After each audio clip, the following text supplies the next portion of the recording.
Hello guys, ಎಲ್ರಿಗೂ ನಮಸ್ಕಾರ. Welcome to ಭೂಮಿ ವ್ಲಾಗ್ಸ್. ಇವತ್ತು ಬೆಳಗ್ಗೆನೇ ಎದ್ದು ನಾವು ನಮ್ಮ ಊರ ಕಡೆ ಹೊರಟಿದ್ವಿ. ನನ್ನ ತಮ್ಮನ ಎಕ್ಸಾಮ್ ಇರೋದ್ರಿಂದ ಹಾಗೆ ಡ್ರಾಪ್ ಮಾಡ್ತೀನಿ ಅಂತ ಅಂದ. ಸೊ ಬಂದು ಕರ್ಕೊಬಂದು ಊರ ಹತ್ರಕ್ಕೆ ಬಿಟ್ಟ ನನ್ನನ್ನು.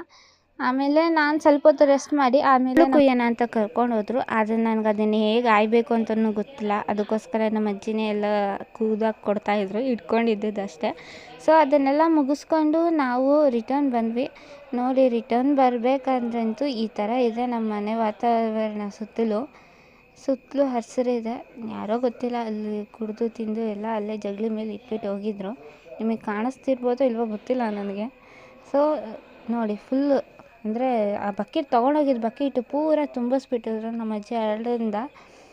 ಸೊ ಅದಾದಮೇಲೆ ಬಂದ್ವಿ ಮನೆ ಹತ್ರ. ಹಸುಗಳೆಲ್ಲ ನಮ್ಮ ಮನೆ ಮುಂದೆ ವಾತಾವರಣ ಈ ಥರ ಇದೆ. ಮನೆ ಮುಂದೆ ಹಸುಗಳನ್ನ ಕಟ್ಟಾಕ್ತಾರೆ. ಪಕ್ಕದಲ್ಲಿ ಚಾವಟಿ ಎಳ್ದಿದ್ದಾರೆ ಹಸುಗಳಿಗೋಸ್ಕರ. ಮಧ್ಯದಲ್ಲಿ ಮನೆ ಇದೆ, ಆ ಕಡೆ ನಮ್ಮ ಹಳೆ ಮನೆ ಇದೆ. ಸೊ ಅಲ್ಲಿ ನಮ್ಮ ತಾತ ಕೂತಿದ್ದಾರೆ ನೋಡಿ. ಅಲ್ಲಿ ಹೋಗಿದ ತಕ್ಷಣ ನಮ್ಮ ತಾತ ರಿಯಾಕ್ಷನ್ ಕೊಡೋಕ್ಕೆ ಶುರು ಮಾಡಿದ್ರು. ಹಾಯ್ ಹೇಳು ತಾತ ಅಂದರೆ ನಗ್ತಾ ಕೂತಿದ್ರು ಅವರು. ನೋಡಿ ಅವ್ರ ಸ್ಮೇಲ್ ನೋಡಿ. ಸೊ ಅದಾದಮೇಲೆ ಹಸುಗೆ ತಿಂಡಿ ನೆನೆಹಾಕಬೇಕಾಗಿತ್ತು, ಅದನ್ನು ಮುಗಿಸಿದ್ವಿ. ಅದನ್ನು ನಾನು, ನನ್ನ ತಮ್ಮ, ನಮ್ಮ ಅಜ್ಜಿ 3 ಜನ ಸೇರಿಕೊಂಡು ನೆನೆಸಿದ್ವಿ. ಅದಾದಮೇಲೆ ನನ್ನ ತಮ್ಮ ಸೈಕಲಲ್ಲಿ ನೋಡಿ ಏನು ಸ್ಟಂಟ್ಗಳು ಮಾಡ್ತಾಯಿದ್ದಾನೆ. ಆ ಸೈಕಲ್ನಂತೂ ಬಿಡಲ್ಲ ಅವನು, ದಿನ ಪಂಚರ್ ಮಾಡಿಕೊಂಡೇ ಬರೋದು ಅವನು ಅದನ್ನು. ಸೊ ಅದನ್ನೆಲ್ಲ ಮುಗಿಸ್ಕೊಂಡು ನೋಡಿ ಅಲ್ಲಿ ಅದು ಮುಗಿಸ್ತು ಅಂದರೆ ಅವನೋಗಿ ಅದ್ರಲ್ಲಿ ಕೈ ಹಾಕಿ ಎಲ್ಲನೂ ಕಲಿಸ್ಕೊಂಡು ಕೂತಿದ್ದ ಸುಮ್ಮನೆ ಕೆಲಸ ಇಲ್ದಿರ. ಹಾಯ್ ಮಾಡು ಅಂದರೆ ಹಾಯ್ ಮಾಡಿಬಿಟ್ಟು ಮತ್ತೆ ಅದನ್ನೇ ಕಿತಾಪತಿ ಮಾಡೋಕ್ಕೆ ಶುರು ಮಾಡ್ದ.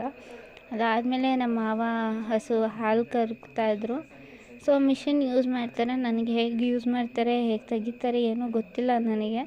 ಸೊ ಅಲ್ಲಿ ಹೋಗಿದ್ದೆ ನೋಡೋಣ ಅಂತ. ಈ ಥರ ಹಾಲು ಅದರೊಳಗೆ ಹೋಗ್ತಾಯಿತ್ತು. ಅದಾದಮೇಲೆ ನಮ್ಮ ಮಾವ ಇನ್ನು ಮಿಕ್ಕಿದ್ದ ಕೆತ್ತಲಿನ ಹಾಲನ್ನ ನಾರ್ಮಲಾಗಿ ಕೈಯಲ್ಲೇ ಕರಿತಾ ಇದ್ದೆ. ನಮ್ಮ ಮಾವ ಹೋಗಿ ಹಾಲಿನ ಡೈರಿಗೆ ಹಾಲೆಲ್ಲ ಹಾಕ್ಬಿಟ್ಟು ಬಂದರು. ಅಷ್ಟರಲ್ಲಿ ಕತ್ಲಾಗಿತ್ತು.